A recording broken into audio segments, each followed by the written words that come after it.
اب اللہ کی کتاب نہیں ہے تو اس جیسی کتاب بنا کر لے آؤ.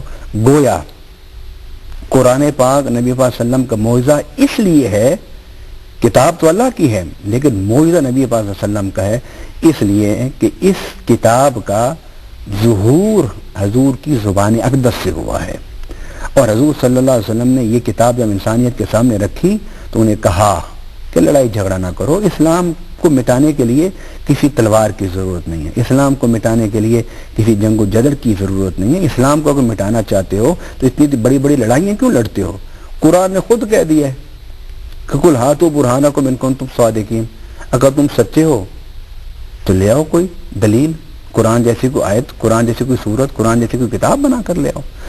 اب قرآن جیسی کوئی کتاب آج تک کوئی نہیں بنا سکا، انسانیت کو اس کتاب نے عاجز کر دیا کہ کوئی کتنا بڑا بھی عالم اور مفکر اور مدبر ہو کر قرآن جیسی ایک حقیقت بھی آج تک نہیں لا سکا.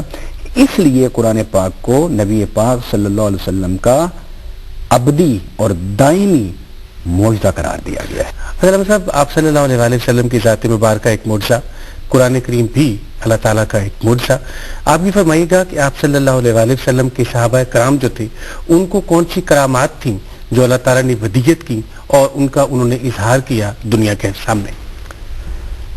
بہت مشہور ایک کرامت ہے سیدنا عمر فاروق رضی اللہ تعالی عنہ کی کہ آپ جمعے کا خطبہ ارشاد فرما رہے ہیں تو خطبے کے دوران آپ فرماتے ہیں یا ساریۃ الجبل.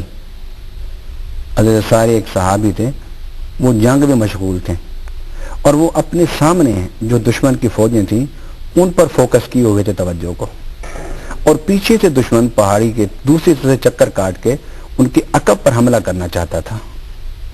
تو وہ صحابی کہتے ہیں کہ میں کھڑا تھا اور میری توجہ آگے تھی، میرے ذہن میں نہیں تھا کہ پیچھے سے بھی کوئی دشمن آ سکتا ہے. تو اچانک میرے کان میں آواز گونجی، اے ساریہ پہاڑ کی اوٹ کو دیکھو. تو میں نے اس آواز سننے کے بعد جب پیچھے مڑ کے دیکھا تو دشمن اپنی جنگی چال کے مطابق مجھے اگلی طرف متوجہ کر کے میری پچھلی طرف سے عقب سے حملہ کرنا چاہتا تھا، اور اگر یہ آواز مجھ تک نہ پہنچتی تو میں جیت کر جنگ نہ آتا بلکہ ہار کر آتا. یہ تو عمر فاروق رضی اللہ تعالیٰ نے جملہ فرمایا. صحابہ سارے حیران تھے کہ خطبے کے دوران یا سارت الجبل اس جملے کا تو کوئی تک نہیں بنتا. صحابہ خاموش رہے. جب حضرت ساریہ واپس آئے تو انہوں نے یہ واقعہ بیان کیا تو صحابہ کو پھر پتہ چلا کہ عمر فاروق رضی اللہ تعالیٰ عنہ منبر رسول پر کھڑے ہو کے جب خطبہ دے رہے تھے تو ان آنکھوں سے رب کی قدرت سے سینکڑوں میل دور میدان جنگ کو مشاہدہ بھی فرما رہے تھے اور سپہ سالار کو ہدایت بھی دے رہے تھے.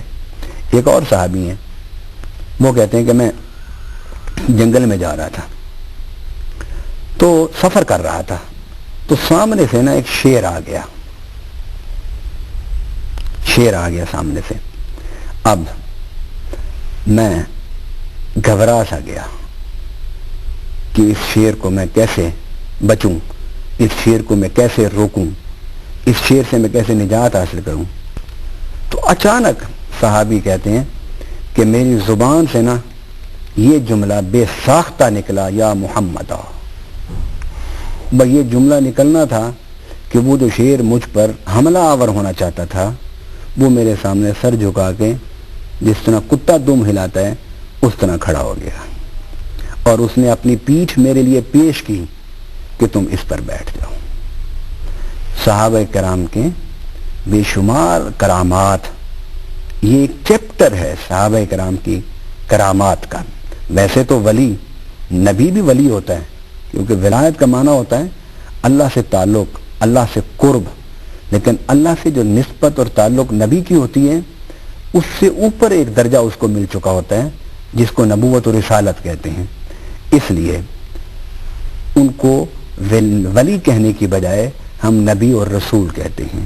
اور صحابہ وہ بھی ولی ہوتے ہیں، تابعین وہ بھی ولی ہیں، تبع تابعین وہ بھی ولی ہیں، ائمہ مجتہدین وہ بھی ولی ہیں، علماء جو صاحب عمل ہوتے ہیں وہ بھی ولی ہیں.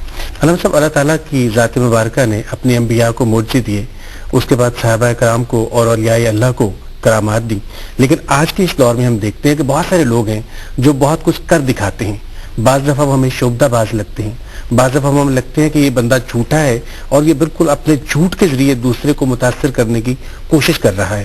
اس بندے کا ہمیں کس طرح سے اندازہ ہونا چاہیے کہ اس بندے سے ہمیں بچنا ہے اور یہ اس کی صرف اور صرف شعبدہ بازی ہے. اس بات پر ہم ضرور آپ کی رائے لیں گے.